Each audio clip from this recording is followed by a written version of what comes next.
Viewers அனைவருக்கும் வணக்கம். இது நம்ம சேனல் க்ரோ எக்ஸ்பர்ட். இன்னைக்கான மார்க்கெட் அப்டேட் பற்றி தான் இந்த வீடியோவில் பார்க்க போகிறோம். ஸோ ஓவரால் மார்க்கெட் பார்த்தீங்க அப்படின்னா கொஞ்சம் ரீபவுண்ட் ஆயிருக்கு. ப்ரிடாமினண்ட்டாக இருக்கிற பேக்கப் ரீசன் வந்து க்ரூட் ஆயிலோட டென்ஷன் வந்து கொஞ்சம் ஈஸ் அவுட் ஆயிருக்கு. நிஃப்டி 50 வந்து இன்னைக்கான நாளில் கொஞ்சம் பாசிட்டிவான அப்போ ட்ரெண்டு போய் 64 பாயிண்ட் கிட்ட பாசிட்டிவாக இருக்குது. Sensex 234 point positive. Bank Nifty 736 point positive. Market வந்து கொஞ்சம் காஷியஸான புல்லிஷ் நோட்டு தான் எடுத்திருக்கு. ஓவரால் பொறுத்த வரைக்கும் மார்க்கெட் கொஞ்சம் ரீபவுண்ட் ஆகிட்டு பேங்கிங், ஃபினான்ஷியல், கன்சியூமர், டிஸ்கிரிட்டரி செக்டர்ஸ் எல்லாமே கொஞ்சம் பாசிட்டிவாக இருக்குது. ஐடி அண்ட் டெலிகாம் வந்து கொஞ்சம் வீக்காக தான் இருக்குது இப்போ இருக்கிற சுச்சுவேஷனில். அண்ட் சில முக்கியமான stocks like axis bank, ICICI, SDFC எல்லாமே இன்னைக்கான நாளில் கொஞ்சம் ஸ்டாண்ட் அவுட்டாக பெர்ஃபார்ம் பண்ணியிருக்குன்னு தான் சொல்லணும். ஸோ ஓவரால் மார்க்கெட் பொறுத்த வரைக்கும் மேலே கீழே போயிட்டு வருது. ப்ரிடாமினண்ட்டாக ட்ரம்ப் சொல்கிற எல்லா நியூஸ்னால மட்டுமே.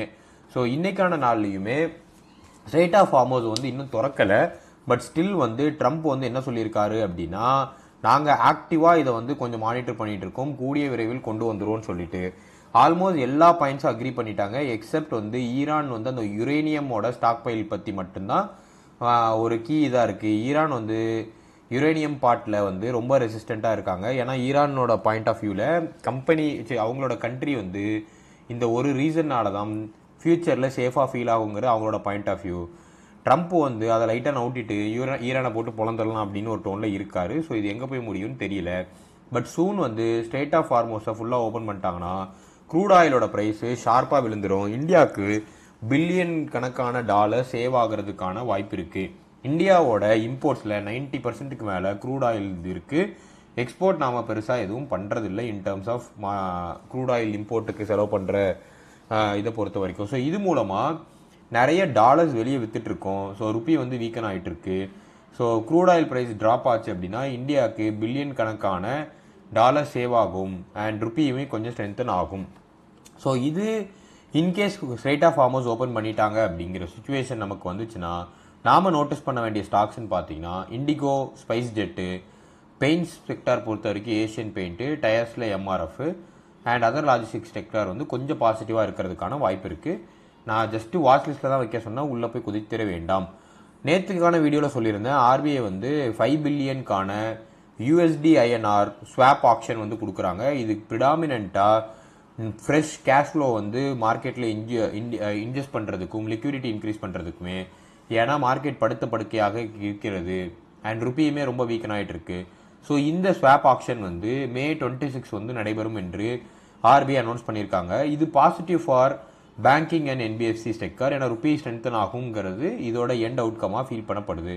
ஆக்சிஸ் பேங்க்குக்கான போர்ட் மீட்டிங்குமே May 26 நடக்குது. ஸோ May 26 ஒரு முக்கியமான நாளாக இருக்குது. இந்த ஆக்ஷனுக்கு அப்புறம் இந்தியன் மார்க்கெட் எப்படி ரியாக்ட் ஆகுதுங்கிறத நம்ம பார்க்கலாம்.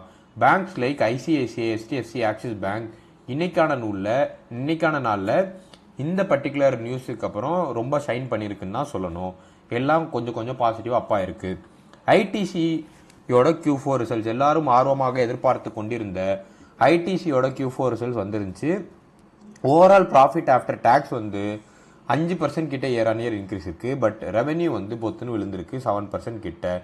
இதுக்கு பின்னாடி இருக்கிற ரீசன் என்னவா இருக்குன்னா, சிகரெட்டோட வால்யூம் வந்து பெருசாக மூவ் ஆகலை. ஏன்னா காஸ்ட் ஆஃப் சிகரெட் வந்து இன்க்ரீஸ் பண்ணிட்டாங்க கவர்மெண்ட். பட் ஐடிசி வந்து அதை ரொம்ப நாளாக இன்க்ரீஸ் பண்ணாமல் வச்சுட்டு இப்போ தான் ரீசெண்டாக ப்ரைஸ் இன்க்ரீஸ் பண்ணியிருந்தாங்க. ஸோ பீப்புளுமே இப்போ ஐடிசி மாதிரியான பிராண்டட் சிகரெட்ஸை விட்டுட்டு சைனா, லோக்கல் பிராண்ட்ஸ் இந்த மாதிரி மூவ் ஆகிட்டு இருக்காங்கங்கிற ஒரு டென்ஷன் இருக்குது.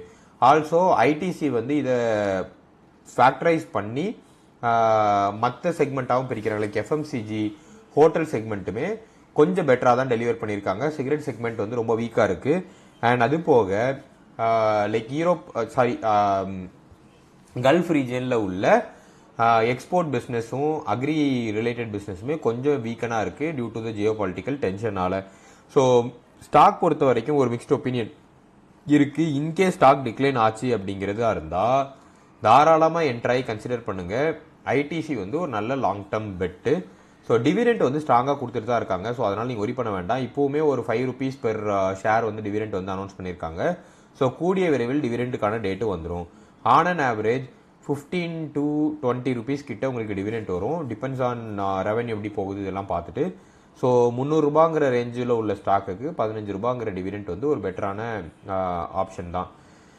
ஸோ நைக்காவோட Q4 ரிசல்ட்ஸ் வந்துருந்துச்சு. ஸோ நான் இது ரொம்ப ரீசனாக பார்த்த ரீசன் என்னன்னா, ரெவென்யூ வந்து 28% கிட்ட இயர் ஆன் இயர் இன்க்ரீஸ் இருக்கு. எபிட்டா வந்து 223 கோடி இயர் ஆன் இயர் இன்க்ரீஸ் ஆயிடுச்சு. சரி, இது நைக்காங்கிறது ஒரு வெல் நோன் பிராண்டாகவும் இருக்குது இப்போதைக்கு. ஸோ இந்தியாவில் வந்து நிறையா ஸ்டோர்ஸ் வந்து எக்ஸ்பேண்ட் பண்ணிட்டு இருக்காங்க.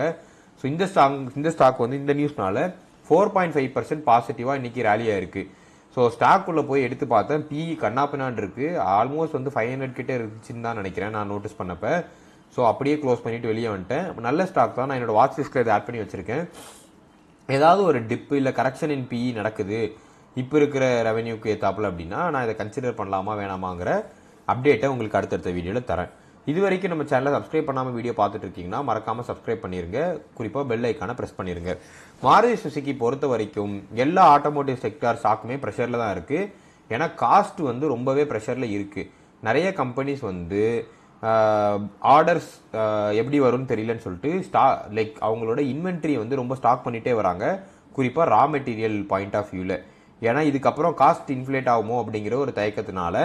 ஸோ இப்படிப்பட்ட ரீசனில் நிறையா கம்பெனிஸ் வந்து different pricing model work out பண்ணிட்டு இருக்காங்க. குறிப்பாக டாடா மோட்டார்ஸ் கூட அவங்களோட ஒன் ஆஃப் த வெஹிக்கிள்க்கு வந்து பேட்டரியை வந்து சர்வீஸாக மூவ் பண்ணலாமா அப்படின்னு திங்க் பண்ணிட்டு இருக்காங்க. பட் மாருதி சுசுகி தில்லா ப்ரைஸ் ஹைக் பண்ணுறேன், ஒரு 30,000 ரூபாய் வந்து ஜூன்லேருந்து இன்க்ரீஸ் பண்ண போகிறேன் அப்படிங்கிற மாதிரி சொல்லிட்டாரு.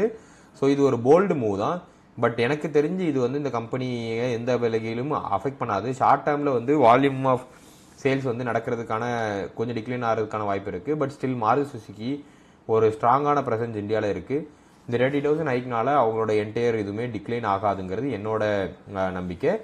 மேஜர் த்ரெட்டாக நான் மாருதி சுசுகியில் பார்க்குறது ஈவியில் அவங்க இன்னும் எதுவும் ப்ரிடாமினண்ட்டாக காலடி எடுத்து வைக்கவில்லை. அது வந்து அவங்க ஃபோக்கஸ் பண்ணணுங்கிறது என்னோட தனிப்பட்ட பாயிண்ட் ஆஃப் வியூவாக இருக்குது. டாடா ஸ்டீலுக்கு இன்னைக்கான ஒரு நாள் நற்செய்தி. சுப்ரீம் கோர்ட்டில் ஆல்ரெடி ஒரு ஜிஎஸ்டி டிமாண்ட் கம்ப்ளைண்ட் ஒன்று இருந்துச்சு. 890 crore கிட்ட டாடா ஸ்டீல் வந்து கொடுக்கணும் அப்படிங்கிற மாதிரியான ஒரு டாக்ஸ் கிரெடிட்டுக்கான ஒரு டிமாண்ட் இருந்துச்சு ஃபினான்ஷியல் 2018 to 2021. ஸோ அதனால் அந்த கம்பெனி ப்ரொவிஷனாகவே இந்த அமௌண்ட்டை எடுத்து வச்சுட்டே இருந்திருப்பாங்க. இப்போதைக்கு சுப்ரீம் கோர்ட் வந்து அந்த அலிகேஷனுக்கு ஒரு ஸ்டே கொடுத்துட்டாங்க. ஸோ இது இன்னைக்கான நாளில் ஒரு 0.7% கிட்ட இந்த ஸ்டாக் வந்து தேர்ஸ்டே மார்க்கெட்டில் ஒரு ரிஃப்ளெக்ஷனில் பாசிட்டிவாக போயிருக்கு. இது டாடா மோட்டார்ஸில் உள்ள லீகல் ஓவர் ஹேங்கை வந்து ரெடியூஸ் பண்ணியிருக்குன்னு தான் சொல்லணும். இந்த கேஷை வந்து இது ஒரு கேஷ் ஃப்ளோ இன்க்ரீஸ் பண்ணியிருக்காங்க. ஸோ இந்த கேஷ் ஃப்ளோ வந்து பெட்டரான அதர் இன்வெஸ்ட்மெண்ட்ஸுக்கு டாடா ஸ்டீல் பயன்படுத்துறதுக்கான வாய்ப்பு இருக்குது. இந்தியாவோட பிரைவேட் செக்டார் எக்ஸ்பென்ஷன் வந்து கவலைக்கிடமாக உள்ளது என்பது நிறைய பேரால நோட் பண்ணப்படுது. ஸோ இதுக்கு உள்ள இந்த பிஎம்ஐ இண்டெக்ஸுமே பிரைவேட் செக்டாரோட எக்ஸ்பென்ஷன் வந்து மாடரேட்டாக தான் இருக்குது அப்படிங்கிறது மேல் அவங்களுக்கு வந்ததுக்கான ரீசனாக இருக்குது. இதுக்கு பின்னாடி உள்ள நிறைய ரீசன் பார்த்தீங்க அப்படின்னா க்ரோத் வந்து ஸ்லோ ஆகிட்டே இருக்குது. ஆர்பிஐயோட ரேட் கட் வந்து ஸ்டெடி ஆர் மைல் கட் நடக்கிறதுக்கான வாய்ப்பு இருக்குது. இப்போதைக்கு டொமஸ்டிக் பாயிண்ட் ஆஃப் வியூவில் எந்த ஒரு அலார்மிங் கண்டிஷனும் இல்லை. பட் இந்த நம்பர் இன்னும் டிராஸ்டிக்காக ஃபாலோ ஆச்சு அப்படின்னா க்ரோத் இன் இந்தியாவே ஒரு கொஸ்டினாக வந்துடும். கோல்டு இன்னைக்கான நாளில் நீங்கள் எடுத்து பார்த்தீங்கன்னா 15,993 ரூபாய் கிட்ட போயிருச்சு. 24 கேரட் கோல்டு. யூஎஸில் கோல்டு ப்ரைஸ் வந்து ரொம்பவே ஃப்ளாட்டாகவும் கொஞ்சம் டிக்ளைனும் ஆயிருக்கு. பட் இந்தியா பொறுத்த வரைக்கும் ஆல்ரெடி டேக்ஸ் ப்ரைஸ் ரொம்ப இன்க்ரீஸ் ஆனதுனால கோல்டு ப்ரைஸ் வந்து டாப் இதிலே செக்மெண்ட்லேயே ட்ரேட் ஆகிட்டு இருக்கு.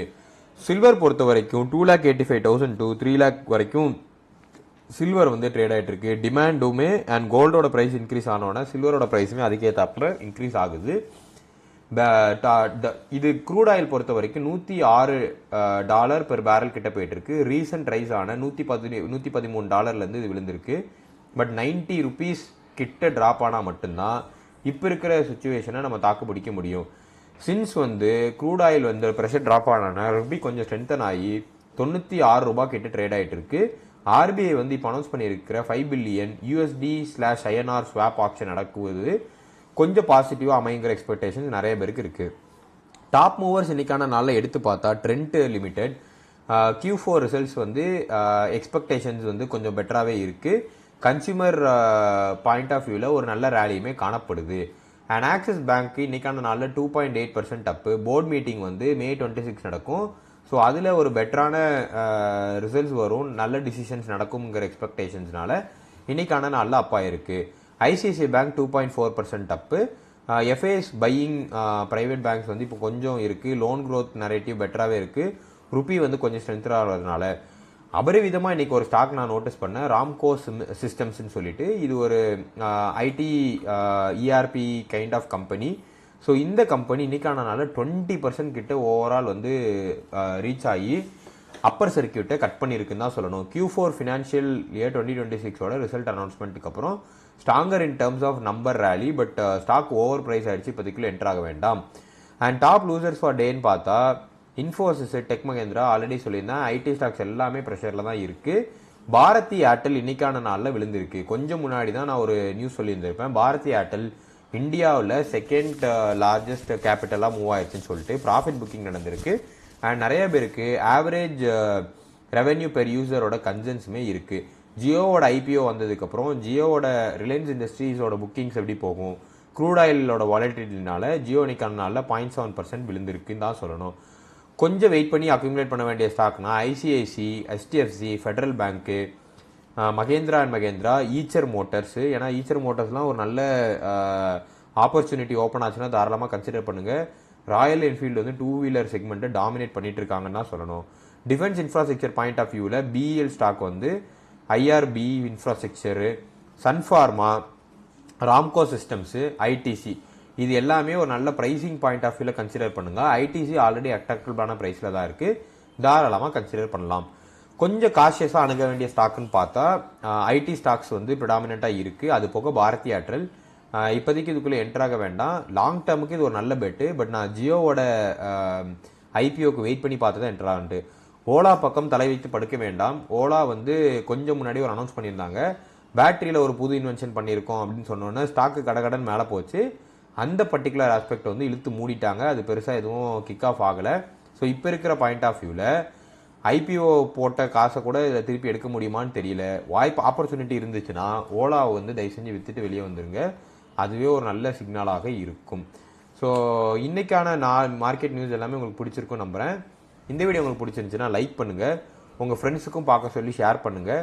குறிப்பாக உங்களுக்கு ஏதாவது ஸ்டாக் பற்றி தெரிஞ்சுக்கணும் இல்லை ஐடிசியோட க்ரோத் பற்றி நீங்கள் என்ன நினைக்கிறீங்கிறத கமெண்ட் பண்ணுங்கள்.